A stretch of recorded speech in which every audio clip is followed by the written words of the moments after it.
저들의 소선에 복을 주시고 기도하는 모든 성들 가운데 응답하시고 하나님 나라에서 유업에까지 승리하는 백성들 되게 하옵소서. 여러분의 이 모든 영혼들 가운데 하늘의 신령과 땅의 기름 주목들로 채워주시기를 원합니다. 오늘도 응답하실 하나님을 찬양하며 기다립니다. 예수님 이름으로 사모하며 기도합니다. 할렐루야. 주님만 바라보는 성탄절 되세요. 그리고 우리가 은혜 가운데 강건하기를 축원드립니다. 벌써 올해 마지막 주일입니다. 송구영신 예배가 남아있는데 오늘 예배 후에는 공동회에 직분자 임명 공동회가 있습니다. 그래서 세례교회는 다 남아주시면 축도로 담아주면 금방 오래 걸리지 않습니다. 그리고 이번 주 토요일이 또 송구영신 예배죠. 11시 반입니다. 11시 30분까지 오시면 되겠습니다. 여러분도 강도 끝나 우리 한번 인사합니다. 말씀대로 되십니다. 우리가 보여 하나님입니다. 할렐루야. 아멘. 저희 모두에게 주의 올라가신 은혜가 함께하기를 축원드립니다. 자, 성경을 한 단어로 말하면 뭐라고 말할 수 있다고 그랬어요? 여호와의 열심. 뭐라고요? 여호와의 열심이다. 이렇게 얘기죠. 하나님의 열심이라는 것. 이 열심이 왜 중요하겠어요? 사랑과 관계되기 때문에. 뭐가 관계있어요? 사랑.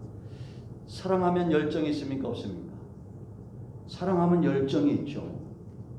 열심이 없는 사랑은 거짓말입니다. 하나님은 사랑이시다. 성경이 말하는 최고의 복음이죠.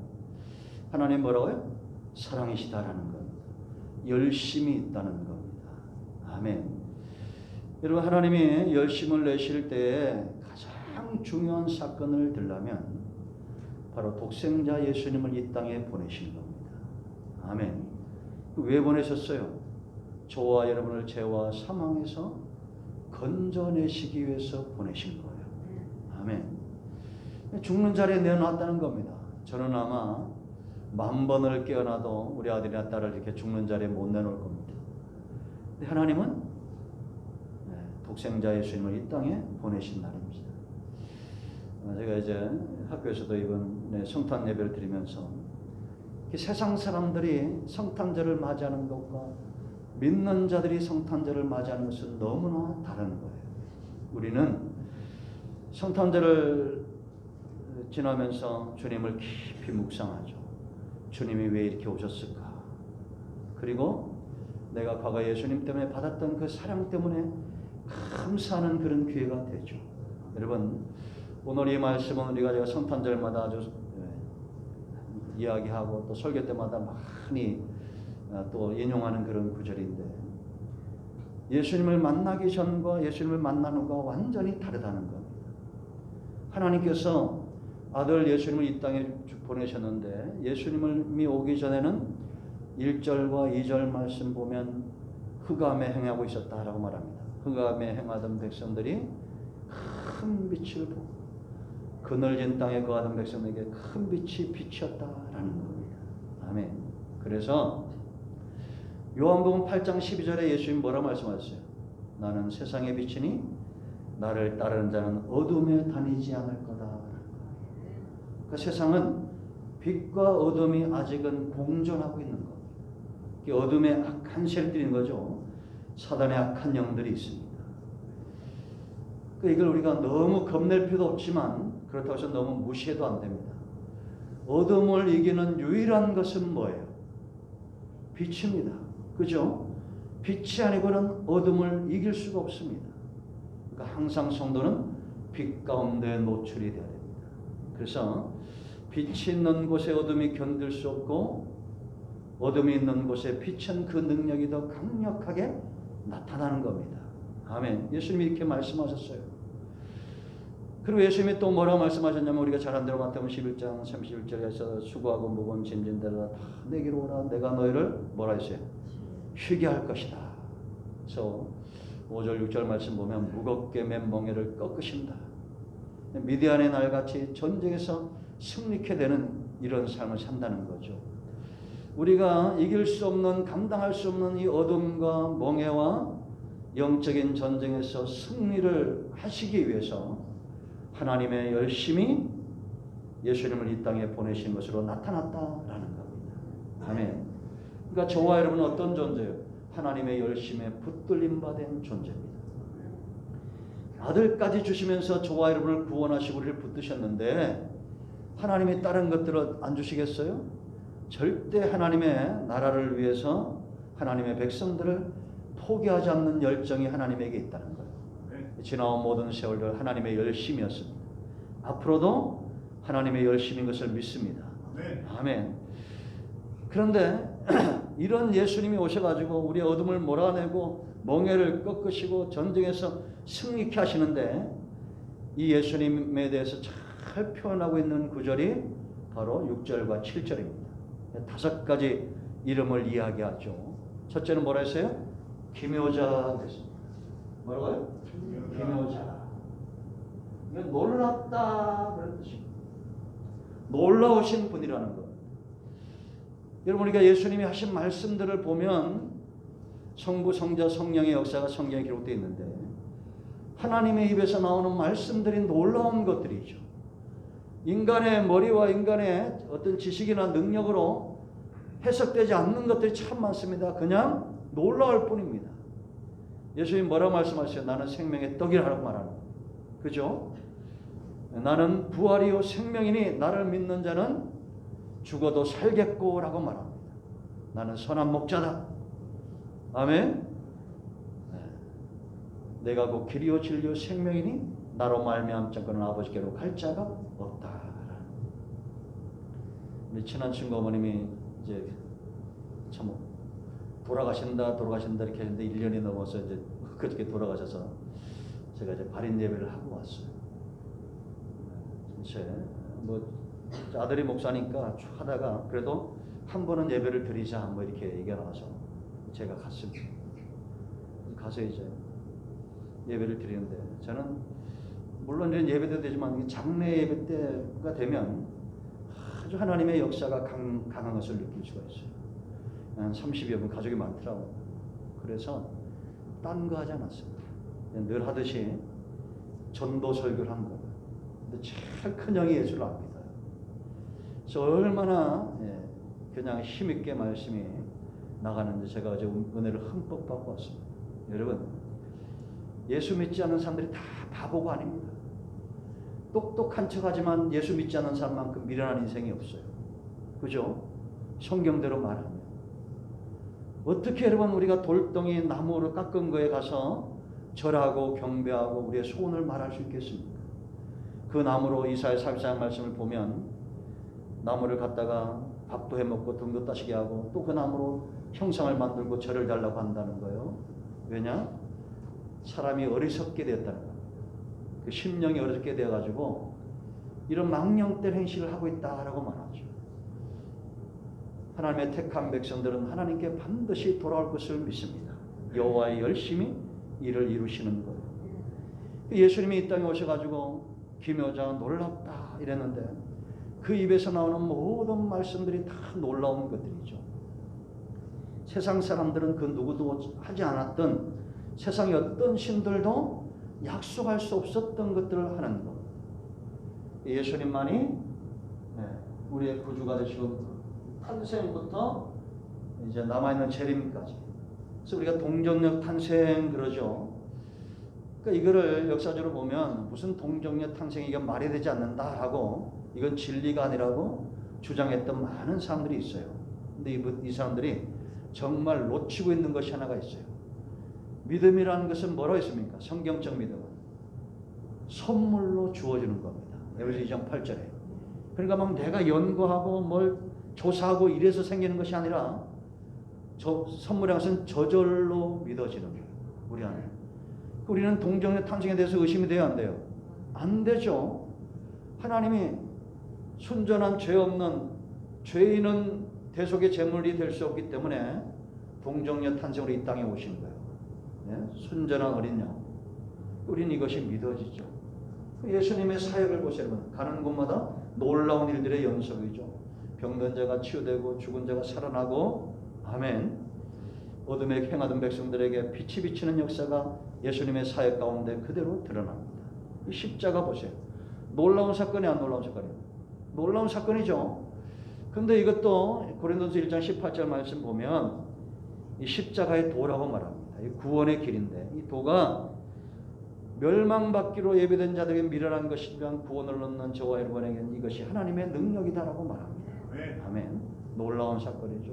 부활도 마찬가지입니다. 여러분, 우리가 부활이 왜 놀라운 사건입니까? 예수님이 첫 열매가 되셨다는 거예요. 그래서 제가 장례식 때마다 그런 얘기를 합니다. 최고의 위로, 이 지금 형제가 또 어머니가 부모님이 돌아가시고 자녀가 돌아왔을 때 최고의 위로는 뭐냐? 우리가 다시 만날 수 있다는 거예요. 그죠? 이게 부활만큼 위로가 되는 게 없죠. 그래서 우리의 미래는 절대 절망이지 않다. 재림 하나 남은 사건이에요. 하나 남은 약속입니다. 예수님이 여러분 재림 하시겠어요? 안 하시겠어요? 하시죠. 근데 이게 이제 내년 3월 달쯤 예수님이 오실 것 같습니다. 이러면 문제가 되는 거예요. 이게 이단들이 그렇게 하는 거예요.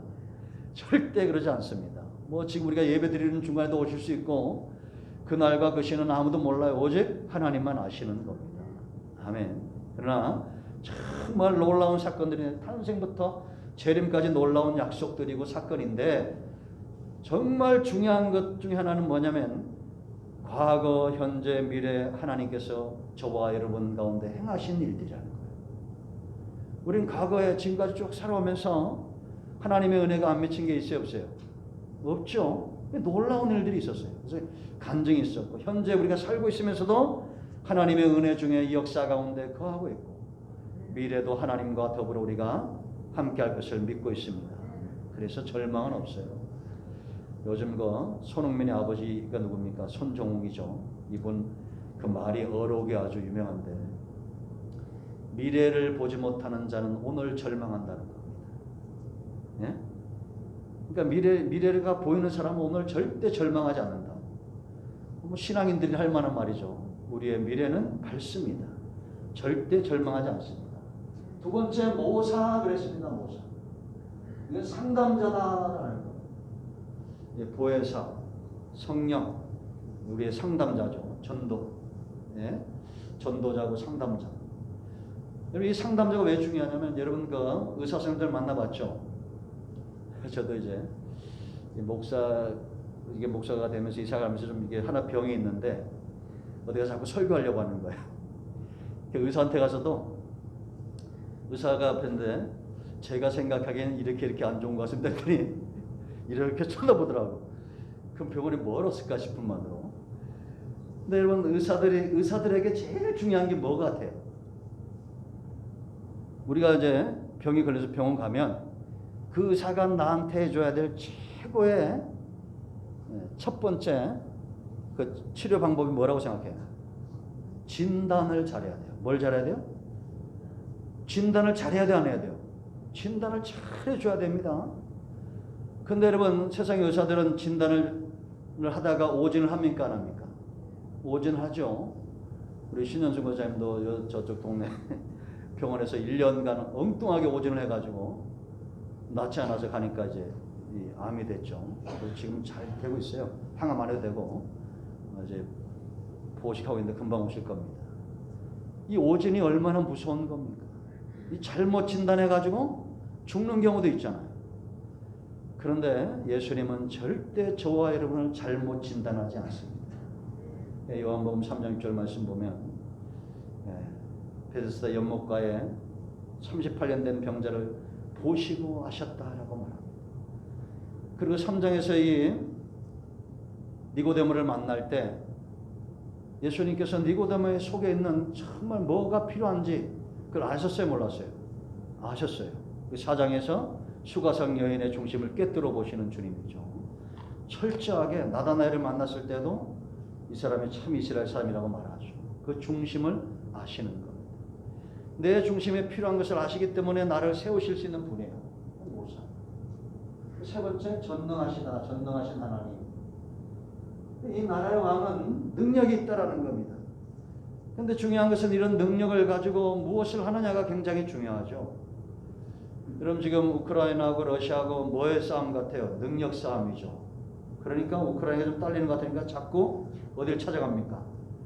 이번에도 아주 그냥 007 작전 하듯이 그렇게 본래 가서 바이든을 만나죠. 그리고 2조 넘는 또 군비 지원을 약속받으니까 푸틴이 있다가 이제 좀 불리한 상황이니까 외교를 통해서 이제 전쟁을 끝내기 원한다 이런 말들이 나오죠. 근데 저런 전쟁은 세상 전쟁은 앞으로 더 심해질 겁니다. 성경이죠.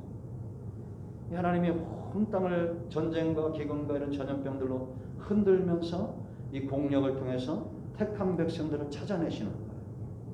그래서 요즘 이제 내일 모레 가겠지만 106편, 107편 갑니다.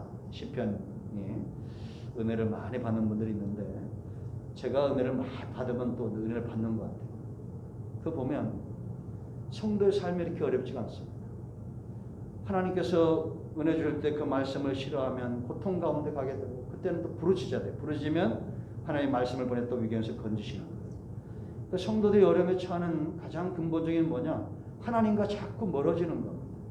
그러니까 여러분 목자에게서 떠나간 양들은 어떻게 되겠어요? 이리에게 시달리겠죠. 그걸 또 매고 부르짖으면 목자 와서 또 어깨에다 매는 겁니다. 이게 계속 반복이에요. 성도는 하나님과 가까이 한다는 것은 뭐냐면 그래서 백일편에 보면 정의와 공의를 행하는 자 복이 있다는데 성경이 말하는 정의와 공의는 하나님과의 관계를 굉장히 중요시 여기는 그런 상태를 말하는 겁니다. 그 세상에서 뭐 죄짓거나 선을 행하거나 물론 그런 것도 있죠. 근데 우리는 목적이 달라요. 왜 죄를 짓지 말아야 되느냐? 하나님과의 관계가 멀어지기 때문에 죄에서 떠나고자 하는 거예요. 근데 이제 하나님과의 관계를 등한시하니까 어떻게 되냐면 사망의 문에 가깝다 그럽니다. 왜 저들이 각종 음식을 지었다. 이 말씀을 싫어한 거예요.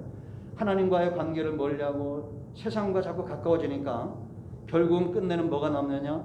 내 속에 생명과 은혜와 축복과 이런 것보다도 이 사망과 염려와 근심과 이런 것들로 넘치게 되는 거예요. 그럴 때 부러지니까 싫어했던 말씀을 보낸다. 하나님. 그래서 우리는 전능하신 하나님을 가까이 하는 저와 여러분 해야 될 줄로 믿습니다. 세상 나라와 하나님 나라와 이 싸움인데 반드시 어느 쪽이겠어요? 줄다리기는 어느 쪽이 이긴다고 했어요? 센 쪽이 이기는 겁니다. 그죠? 우리가 뭐 20대, 30대 때 막 힘 있을 때 하나님을 떠나고 막 방작에 사는 것 같지만 하나님은 오랫동안 줄을 붙들고 기다리고 있는 거예요. 언젠가는 꺾입니다. 모세처럼 80세에 꺾이든지 아니면 지혜가 있어서 이 요셉처럼 구덩이에 들어가고 모여로 팔리면서 30세에 꺾이든지 하나님은 반드시 그 능력의 손으로 저와 여러분을 사용하실 줄로 믿습니다. 그래서 능력이라는 것은 내가 체감하지 못하는 것은 능력이 아니에요. 하나님의 전능의 손길이 저와 여러분 가운데 나타나는 것이 축복인데 이것은 어떨 때는 정말 축복이 되기도 하지만 잘못된 길로 갈 때는 매가 될 수도 있다. 그래서 하나님께 돌이켜 우리 모두가 되어 줄로 믿습니다. 네 번째는 영존 아버지인데 뭐라 했어요? 영존하시는 아버지다라는 거죠. 세상의 아버지는 영원할 수 없죠. 저도 이제 한 달에 한두 번은 부모님 뵈러 가는데 갈 때마다 자꾸 땅하고 가까워지는 것 같아서 참 마음이 짠합니다. 제가 그 친구 어머니도 92세에도 돌아가셨는데 그 어머니를 보면 뭔 생각이 나냐면 우리 친구 했던 얘기가 나요. 해남인데 아침에 그 물이 빠지면 쫙 가가지고 물이 빠지면 뭐 굴 따잖아요. 물 차실 때 못 따지만 물이 빠진다잖아요. 그럼 그 엄마랑 둘이 가서 그 굴을 따가지고 이 망태기로 한 두 망태기를 이 초등학생한테 짊어준다는 거예요. 우리 친구 어깨에. 그럼 그거 메고 오면서 학교는 가고 싶은데 시간은 막 늦고 그래가지고 후 쳐가지고 그거를 그다 내려놓고 학교를 가면 9시 반이라고. 그 얘기 듣는데 참 가슴이 짠하더라고. 나만 그런 줄 알았더니 거기도 있더라고. 우리가 옛날에 다 그런 고생 했잖아요. 그죠? 그런 고생. 새벽에 그냥 추수대가 되면 새벽같이 일어나가지고 새벽기도 갔다 오면 깨워요. 우리 아버님이 깨우면 같이 노래 나가. 그래서 이제 배 놓고 그리고 또 분하게 또 학교 갔다 오고 토요일 날은 그때 안습자이었는데 왜 이렇게 담배 농사를 져가지고 남을 힘들게 하죠. 토요일날 저녁에 지금은 건조기 얼마나 좋습니까? 시골에 아파트 한 2층 높이 되는 그 건조기 크게 그걸 올라가가지고 그냥 막 날따람치면 올라가죠. 그때 젊으니까 그거를 막 얼마나 끈적거리는지 그 사이로 가서 한 발에도 들어가려고 그럼 이 손톱에 때가 까맣게 끼는 거예요. 이건 씻어도 안 가네. 그래가지고 교회를 가면 못된 가신 하나 있었어 거기에. 야, 너 손톱 때가 왜 그래? 여러 번 얘기하는데 요즘은 집사를 예수 신은 잘하고 있는데 힘들었어요. 그랬던 게 부모님이 이제는 허리도 부러지고 그렇습니다. 영원할 수 없죠. 세상 부모님은. 하나님은 영원하시다. 아버지 하면 여러분 어떤 생각이 먼저 들어요? 아버지 하면. 이 아버지 하면 이 긍휼과 사랑이 풍성한 분으로 이렇게 다가와야 되는데 세상 아버지는 그렇지가 못하죠. 그죠? 제가 우리 딸을 볼 때마다 내가 시집가서 잘할까 이런 생각이 들 때가 있어요. 근데 지 엄마 일은 잘 도와줘요. 근데 저한테 쟤만 들어오면 귤도 안 깝니다. 아빠 귤 따달라고. 그러니까 이가 좀 뭐 시집가서 뭐 하겠냐 싶은데 근데 언제까지 아빠가 이렇게 뭐 뒤치락을 할 수가 없죠. 저도. 하나님은 영원하신 분. 여러분 우리가 로마서 8장 17절 말씀 보면 우리를 양자 삼으시고 상속자 삼으셨다는 거예요. 뭐 삼으셨다고요? 상속자. 이 상속자 삼는데 그리스도의 영이 없으면 하나님의 아들이 아니다라는 거죠. 하나님의 영을 우리 가운데 부어주시고 이제는 상속자 삼으시는 거예요. 이게 뭐냐? 무슨 의미였냐면 하나님을 닮아가는 거예요. 성도는 내 안에 어떤 인간의 본성이 아닌 성령의 능력과 이 두 가지가 로마서 7장에 대로 다투는 거죠. 예수 믿으면 가장 큰 축복은 성령이 우리에게 임하시는 겁니다. 그 세월이 가면서 이게 자꾸 다투면서 누굴 닮아가겠어요? 시간이 가면서 하나님을 닮아가는 거예요. 아멘. 상속자가 되는 거. 그래서 상속자는 이 맏아들 예수 그리스도 맏아들 넣는데 이 상속자는 아버지와 몫을 같이 하는 거죠. 그러니까 이제는 아버지의 마음을 아는 겁니다. 그러면서 9장, 10장, 11장에 다윗이 아버지의 마음을 가지고 있는 바울이 그 마음을 그대로 드러내죠. 하나님은 절대 자기 백성을 포기하지 않는다. 아멘. 그리고 마지막으로 다섯 번째 게 중요한데 평강의 왕이다. 이건 통치 이념이에요. 그러니까 여러분 세상에 이단도 많고 우상도 많고 엄청나게 많은 그런 자기가 신이라는 자들이 많은데 거짓과 진실을 분별할 수 있는 가장 중요한 요인은 뭐냐? 평강이 있냐라는 겁니다.